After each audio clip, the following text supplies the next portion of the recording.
IndusInd bank. Kiran ji good morning, आपसे एक राय जानना चाहेंगे। इंडसइंड बैंक को लेकर कई सारी खबरों का सिलसिला, मैनेजमेंट में बदलाव का सिलसिला, डिस्क्रिपेंसीज इनके बुक्स में वो सिलसिला, और अब एक और नई खबर आती हुई दिखी है। कंपनी के पूर्व सीईओ समेत 5 लोगों पर सेबी का कड़ा एक्शन आया है और इनसाइडर ट्रेडिंग के आरोप में बैन किया गया है ट्रेडिंग को, और करीब 20 करोड़ रुपए की अभी जब्त किए गए हैं। सो yet another news flow. IndusInd bank के लिए मुश्किलें लगातार बढ़ रही हैं। किरण जी। ऑनेस्टली स्पीकिंग, एक के बाद एक जैसे आपने बताया कि नेगेटिव न्यूज का फ्लो इंडसइंड बैंक के ऊपर आ रहा है, बट कहीं ना कहीं जो फ्लो आ रहा है वो जो टॉप मैनेजमेंट था या तो जो भी उनके सीनियर एग्जीक्यूटिव थे उनके लिए अभी भी हमारे पास कोई ऐसा प्रूवन नहीं है कि वो हुआ है कि नहीं हुआ है। तो जनरली इस प्रकार की न्यूज प्राइमा फेसी मार्केट के ऊपर या तो पर्टिकुलर स्टॉक्स के ऊपर नेगेटिव इंपैक्ट करती है, बट जो होने वाला था वो हो गया है, तो धीरे धीरे मार्केट इसको डाइजेस्ट भी करेगा। तो वोलेटिलिटी के अंदर जिनके पास है वो एक सेफ्टी साइड स्टॉप लॉस या तो पुट बाय करके रखे। लास्ट टाइम भी जब ये न्यूज आई थी तब हमने 700 का स्टॉप लॉस सजेस्ट किया था, कहीं ना कहीं 720 से घूम के अभी 800 के आसपास ट्रेड कर रहा है। So 700 is the strong support as far as considering current market price और करंट चार्ट पैटर्न। तो कोई भी न्यूज फ्लो आ रहा है इसमें आप 700 रुपए का कोई पुट खरीद के रखिए तो 700 रुपए का स्टॉप लॉस खरीद के रखिए। हाँ, इस वोलेटिलिटी में किसी को रिस्क रिवॉर्ड रेशियो के हिसाब से रिस्की ट्रेड करना है तो बाय ऑन डिप्स कर सकते हैं with the again stop loss of 700।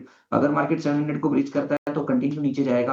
Upside के लिए इसको 870 क्रॉस करना पड़ेगा, जैसे 870 लेवल क्रॉस करेगा उसके बाद इसमें अपस्विंग आ सकती है। बट कंसीडरिंग द फैक्ट कि इतनी सारी नेगेटिव न्यूज है तो नेगेटिव फ्लोज है, वी डोंट नो कितनी सही है कितनी गलत है, तो एक कॉशियस अप्रोच रखना चाहिए। 700 के स्टॉप लॉस के साथ एक वोलेटिलिटी रहेगी तो बने तो इससे दूर रहे, और अगर आपको वोलेटिलिटी पसंद है, आप रिस्क लेना चाहते हो तो 700 के स्टॉप लॉस से ले सकते हो।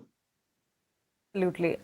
तो चलिए यहाँ पर न्यूज़ फ्लो को एक साइड में रख रहे हैं हमारे एक्सपर्ट्स, और प्योर टेक्निकल लेवल्स पर बात करते हुए आपको राय दे रहे हैं इंडसइंड बैंक पर। हालांकि एहतियात बरतना है, कॉशियस अप्रोच होना चाहिए इंडसइंड बैंक को लेकर, ये लगातार हमारा और हमारे एक्सपर्ट्स का आपके लिए कहना है। लेकिन चलिए अब आगे बढ़ेंगे और आज के सत्र के लिए stock specific moves, result backed action and result backed action काफ़ी देखने को मिलेगा, क्योंकि कल बाजार बंद होने के बाद ढेरों नंबर्स आए। वो नंबर्स पर आज मार्केट और स्टॉक्स रिएक्ट करेंगे, और आज के सेशन में भी कई सारे रिजल्ट्स आने वाले हैं। निफ्टी, वायदा बाजार, निफ्टी की एक कंपनी के नतीजे आएंगे लेकिन वायदा बाजार की 5 कंपनी, और कैश की तो शरद इनफैक्ट एक लंबी लिस्ट है। सो रिजल्ट सीजन खत्म तो हुआ है लेकिन yet another result heavy day today. Yes, today और टुमारो दोनों दिन रहने वाला है, और प्रॉब्लम क्या है कि आज 100 से ज़्यादा कैश मार्केट के अर्निंग्स आएंगे।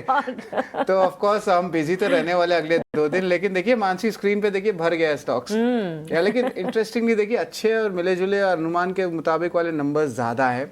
स्क्रीन पे आप देख सकते हैं SAIL, Deepak nitrite, LG equipments, Avanti feeds, यहाँ पे अच्छे नतीजे देखने मिले हैं मिले जुले अनुमान के मुताबिक।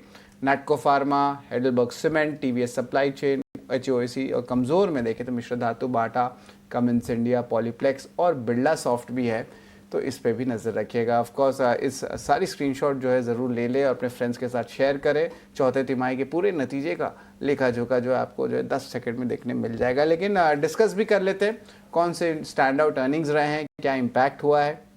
नैटको फार्मा की बात करें तो largely inline set of numbers आया है, लेकिन ऑफकोर्स जो कमेंट्री आ रही है, जो Q4 नंबर्स आया फार्मा कंपनीज का, उसमें स्ट्रेंथ देखने मिला है, तो सपोर्टिव हो सकता है भले ही इनलाइन सेट ऑफ नंबर्स रहे।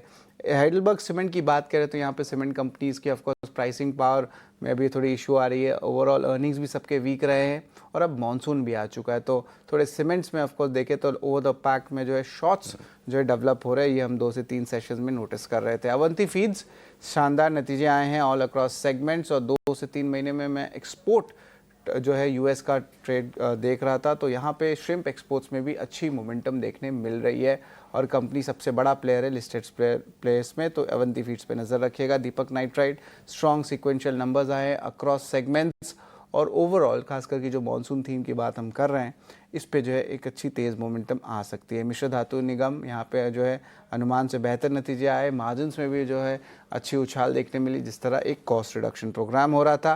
कंजम्पशन स्पेस में अभी भी इशू आ रही है, बाटा इंडिया लगातार 3 से 4 quarter weak set of numbers दे रहा है, और इस बार भी जो है वीक सेट ऑफ नंबर्स देखने मिले। ऑफकोर्स कंपनी जो है थोड़ी रिस्ट्रक्चरिंग कर रही है अपने फिजिकल डिस्ट्रीब्यूशन चैनल्स को लेके। एलजी इक्विपमेंट्स की बात करें तो यहाँ पे largely good set of numbers है।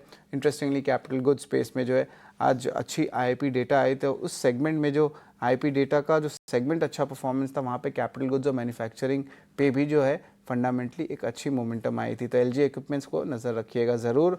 और आखिर में एसएमई स्पेस से एक कंपनी है पार्टी क्रूज़र करके, इसके FY25 नंबर्स मैं स्क्रीन पे लाऊंगा। इस पे कंपेयर करें तो रेवेन्यू देखे 80% भागा ईयर ऑन ईयर बेसिस पे, पैट में भी 33% का उछाल, एबिटा डबल हुआ है ऑलमोस्ट 62 करोड़ रुपीस से, और ईपीएस भी देखे तो अच्छी मोमेंटम देखने मिली है। मार्जिन्स भी ऑलमोस्ट 5% बढ़ के 53% हुए हैं।